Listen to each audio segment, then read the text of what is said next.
Cobalt'ga DrySump tizimini ulab 200 tezlikka chiqadigan qilishimiz mumkin. Bu nima o'zi?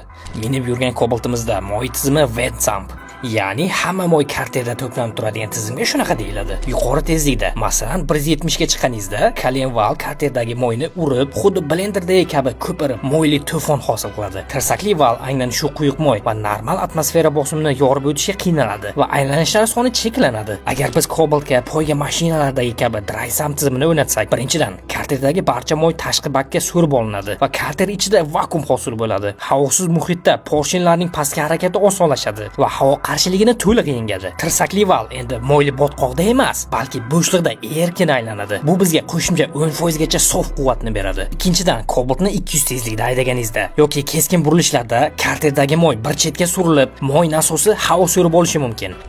Aytib qo'yay, bunday tizimlar o'rnatilgandan keyin tormoz tizimi nihoyatda yaxshi bo'lishi kerak. Ayniqsa Mansuro kolodkalari bilan. Metallik kolodka 30 ming kilometrgacha, keramik kolodkalar xarakteriga qarab hatto 60 mingdan ziyodgacha chiday olishi mumkin. Hamda orqa tomonida maxsus fiberplast borki, kolodkadan chiylagan ovoz chiqmasligini ta'minlaydi.